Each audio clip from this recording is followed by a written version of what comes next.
Tempão continua girando pelo Rio Grande do Sul, a cobertura mais completa sobre a tragédia, a calamidade pública que se abateu sobre aquele estado. Vamos conversar agora com Júlia Zardo, que é uma empresária, arquiteta e moradora de Porto Alegre. Sua empresa está literalmente debaixo d'água. Ela não conseguiu chegar no local para saber o que restou, uma vez que ela se encontra numa área perigosa. Mesmo com todo esse drama, Júlia é mais um exemplo de resistência e tem atuado como ponto de contato para resgates e agora está numa mobilização para levar mulheres solteiras e seus filhos para abrigos mais seguros. Boa tarde, Júlia. A tragédia é também uma oportunidade para as pessoas mostrarem o melhor de cada uma. Como está a situação? Como é que está a situação, a tua empresa? Dá um panorama geral para nós, Júlia.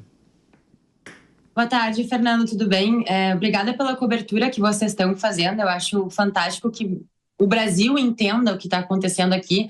Acho que a gente teve uma dificuldade lá no início, né, das pessoas conseguirem entender.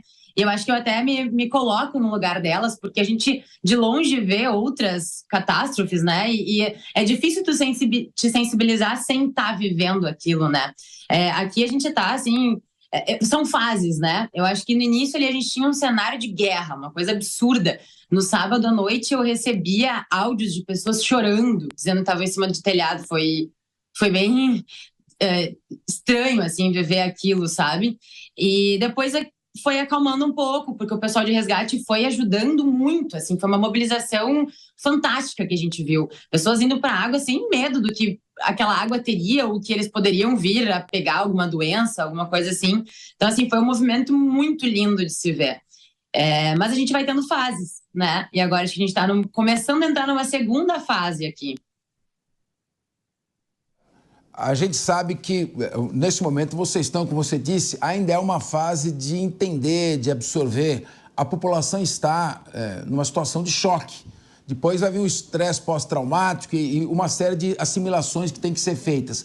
Você já parou para refletir quais foram os seus danos materiais? Você perdeu alguma pessoa conhecida nessa tragédia? Como é que você está lidando com isso e você já começou a planejar a sua reação a essa tragédia que certamente lhe causou grandes prejuízos materiais?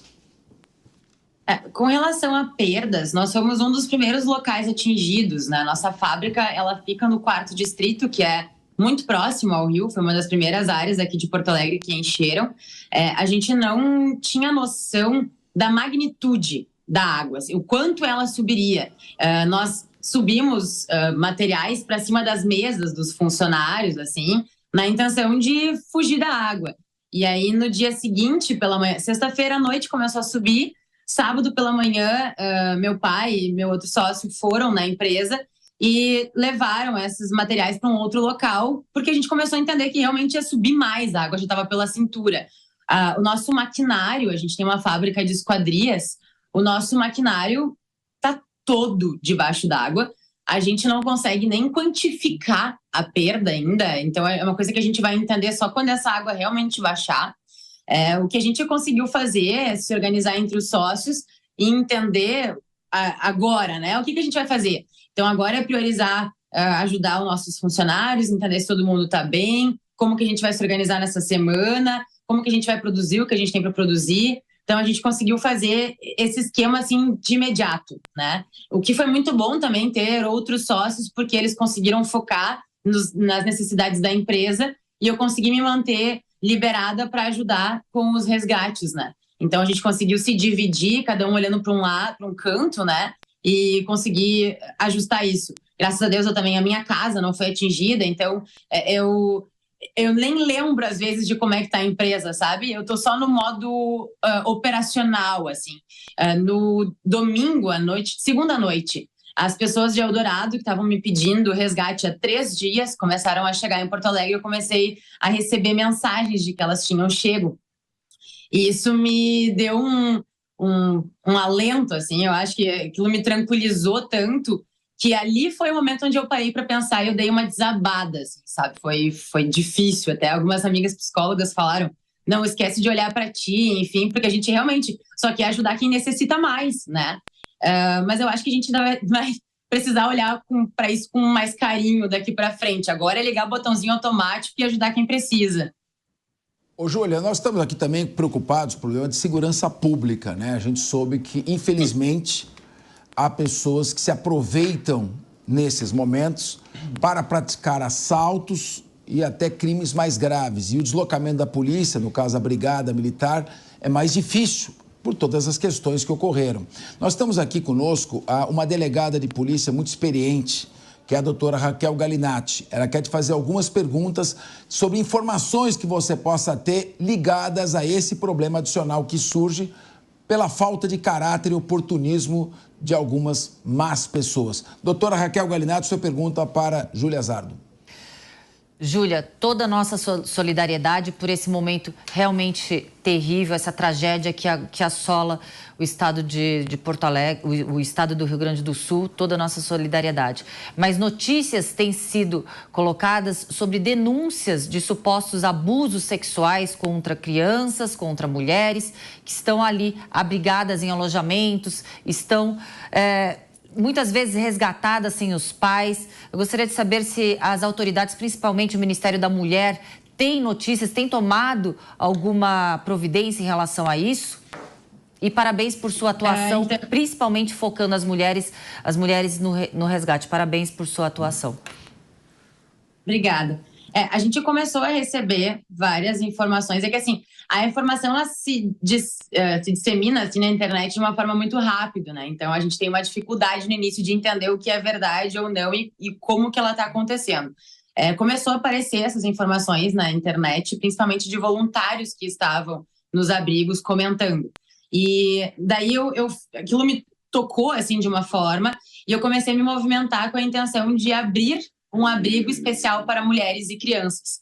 E aí eu postei isso na internet, isso foi divulgado por várias pessoas e eu acabei me conectando com várias pessoas que também já tinham pensado nisso. E aí um dos abrigos, que é o que eu estou encaminhando as pessoas que chegam me pedindo essa ajuda, esse auxílio, foi aberto em parceria com a Prefeitura, em parceria com o CRM, que é o Centro de Referência da Mulher aqui do Rio Grande do Sul. E quem começou o movimento foi uma advogada que é da área do direito social. Então, eles estão indo buscar essas pessoas com a polícia, com o CRM. Então, a gente está fazendo uma triagem bem certinha. A gente não saiu a abrir abrigo à la louca também, porque foi uma coisa que eu entendi ontem. A gente está com um senso de urgência gigantesco aqui. Mas esse momento que a gente está entrando agora é de fazer as coisas com a cabeça mais calma, de conseguir entender qual vai ser o passo a passo para que daqui a pouco a gente não crie uma coisa no desespero e daqui uma semana a gente tenha que estar realocando essas mulheres e crianças de novo, porque daí é muito preocupante. Então, o que a gente está fazendo agora recebe informações de onde estão essas mulheres com seus filhos, que elas realmente querem ser realocadas. Eu passo esse contato direto para quem está fazendo essa busca e aí a gente leva ela para esse abrigo que nós temos, que é especial para isso. Exatamente, Júlia. É claro que a gente não deve criar falsos alarmismos, temos que tomar muito cuidado com isso, mas também é nosso dever alertar, sobretudo, as pessoas que estão aí na própria região, porque possibilidade de extravio de crianças, a gente sabe que tráfico de seres humanos é algo que existe.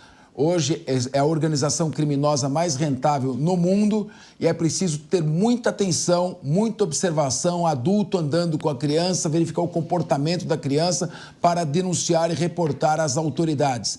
Claro que nesse momento em que a segurança naturalmente se fragiliza, surgem marginais oportunistas de toda sorte para praticar os mais variados delitos. Nós temos aqui o nosso debatedor, o professor João Belucci, ele quer dirigir uma pergunta a você, Júlia Zardo. Júlia, boa tarde. Toda a nossa solidariedade a você e todo o povo do Rio Grande do Sul. Queria te fazer duas perguntas de uma, se você me permite. A primeira, como que você está vendo essa interface, né, entre privado e público, né? Porque muito se critica, tem muito se criticado o poder público nessa questão. A iniciativa privada está de parabéns, foi lá, mas não detém o conhecimento técnico, né? Vai com muitas vezes vontade, mas precisa dessa interface com o poder público.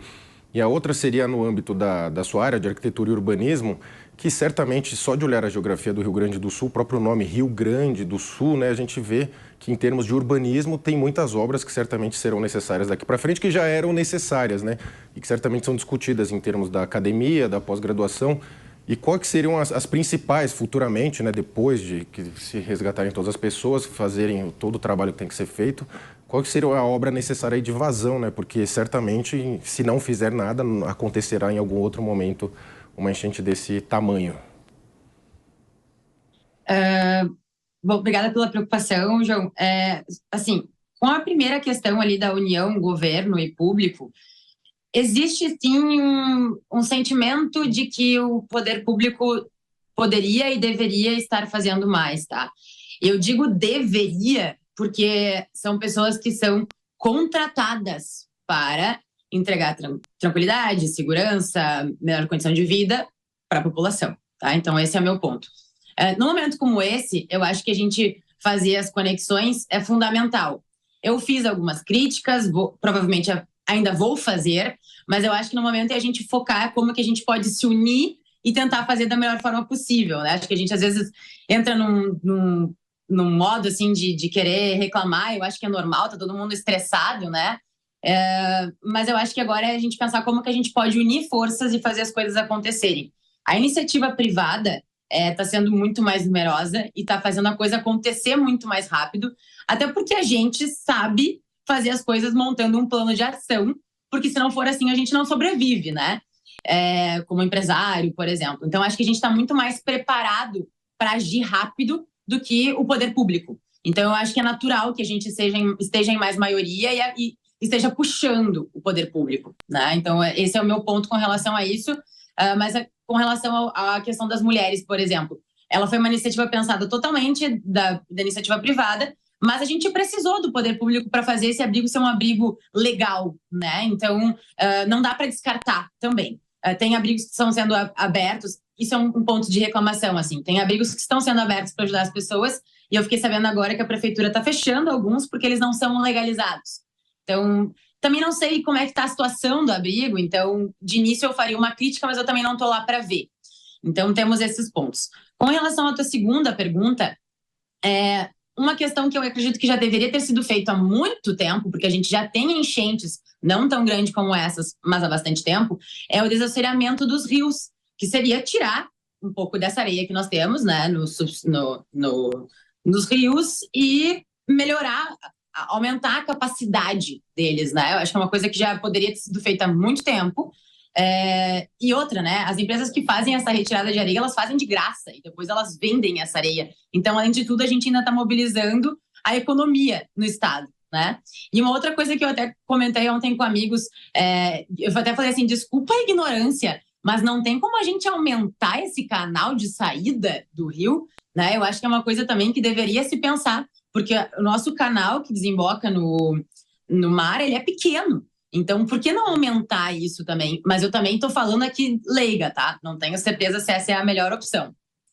E aí, com relação a questões de cidade em si, eu acho que, principalmente olhando aqui para Porto Alegre, que é onde a água para, a gente com certeza vai ter que pensar em saneamento, aumentar o saneamento básico urgentemente. A gente tem aqui em Porto Alegre um pouquinho mais de 50% da população que tem esgoto tratado. Então, isso é muito pouco para uma população de 1,5 milhão de pessoas. E eu acho que tem coisas que precisam ser feitas de uma forma urgente logo que a gente conseguir sair desse caos assim que está. Muito bem. Júlia Zardo, quero agradecer a sua participação, desejar a você sorte nessa recuperação. Espero que os danos sejam menores do que aqueles que você espera e você possa retomar as suas atividades normais. Muito obrigado e continuamos Jovem Pan fazendo a cobertura completa sobre a tragédia do Rio Grande do Sul. Eu que agradeço o espaço de vocês para que a gente esteja aqui mostrando o que está acontecendo, né? E toda ajuda que vier de fora, ela é sim muito bem-vinda, independente do tamanho que ela tiver, até porque a gente ainda vai ter várias fases pela frente. Eu só queria pontuar uma coisa que eu venho falando nas minhas redes sociais, que é quem é de fora e não vai ser algo que a gente tenha aqui, por exemplo, um médico, algo assim, a gente tem voluntários aqui, fique na sua casa, porque a nossa estrutura da cidade está caótica. Então, se resguardem, a gente não precisa de mais gente aqui sofrendo como a gente está. Então, vamos, assim, olhar para aquelas necessidades imediatas que nós tínhamos agora. Ajude como você pode de longe, é a melhor opção. Muito obrigado, Júlia.